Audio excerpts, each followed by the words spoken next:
Right, hello. This isn't a review today, just to make that clear at the start. This is a first impressions video of this little gem, McCartney III, which came out today, December 18th.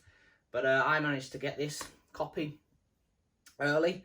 Yeah, I suppose I better not say, out of respect to where I got it from, where I managed to get my McCartney III exclusive HMV blue vinyl from early.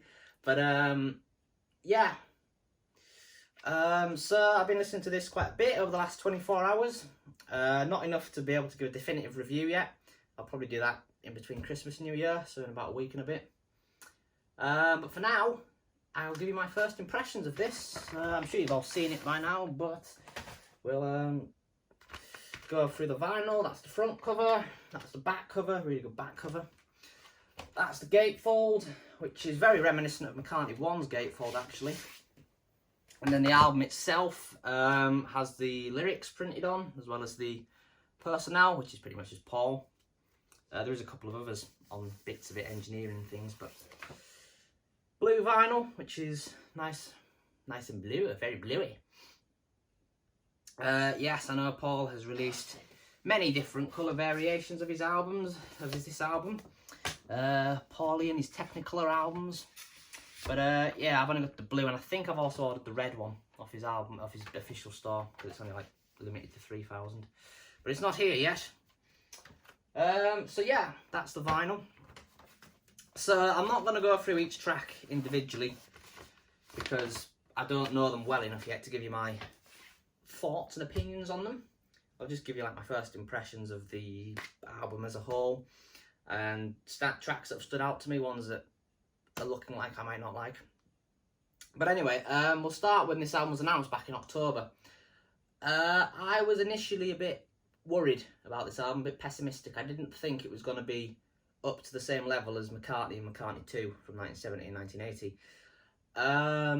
Which, you know, neither of those albums are masterpieces, but they're kind of now looked upon as classics. McCartney being like a lo-fi, kind of the first ever lockdown album, 50 years before they were cool. And then McCartney II was more experimental, just Paul going crazy. Of the two, in fact of the three, I can say now, I'd still say McCartney II is probably my favourite. Just because when I listened to that one, I had it on, this is the best way to summarise McCartney II.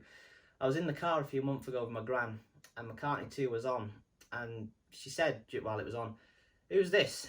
And I said, "It's Paul McCartney." And then she said, "Oh, it doesn't really sound like him, does it?" And that is the perfect line to sum up McCartney II. It doesn't really sound like him. There's none of that on here. It all sounds like Paul McCartney. There's nothing that you wouldn't expect from him here, which isn't a bad thing, by the way.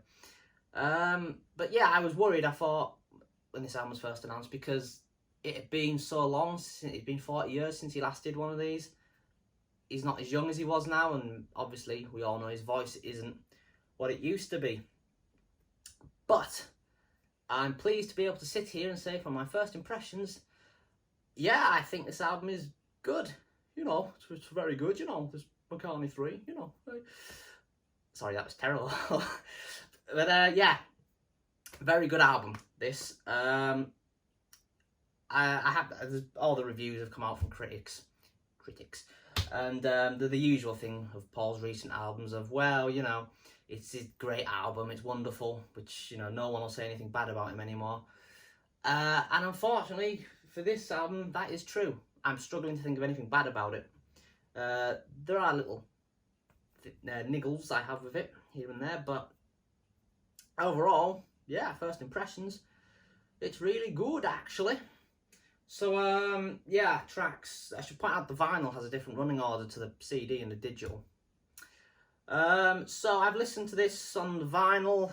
I listened to it yesterday, and the first time I listened to it, I had the lyrics. I sat and read the lyrics along with it, which is a good way to experience albums for the first time. So this vinyl version, I've listened to it about 5-6 times maybe, and then I've listened to it this morning on my phone, through my headphones, 2 times so far. So I'd say I've listened to this album about 7-8 times up to now. So basically, I like all the tracks, with the exception of Women and Wives, which is funny because I've seen Paul say that that's his favourite on the album, but yeah, I'm not a fan of Women and Wives. The tracks that have stood out to me so far are Find My Way, Lavatory Lil, Sliding, Kiss of Venus, Seize the Day, Deep Down, Winterbird, When Winter Comes. I basically just named the whole album there. The other ones, Long Tailed Winterbird, Pretty Boys, Deep Deep Feeling. I want to talk about that separately. So yeah, those ones, yeah, I'm liking them. I'm not quite as into them as the other ones, the first ones I mentioned, but yeah. Deep Deep Feeling, this one is the one 8.5 minutes long. One of the longest tunes he's ever done.